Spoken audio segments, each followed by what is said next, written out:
The engine block consists of cast aluminium and has to be heated with several heat sources due to its size in order to reach and maintain the working temperature between 380 and 420 degrees. The wire has to melt due to the heat of the workpiece and not directly due to the flame. By scratching through the liquid melted mass with a screwdriver, you open the oxide layer on the surface. Only this way the wire can enter deeply into the workpiece. Important: the workpiece has to cool down slowly in order to avoid warping. And a test? Keine Zerstörung. Passed. Conclusion: cast aluminium can indeed be soldered.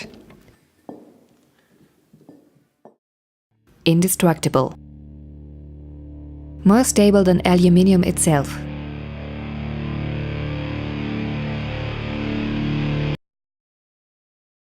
Only original is optimal.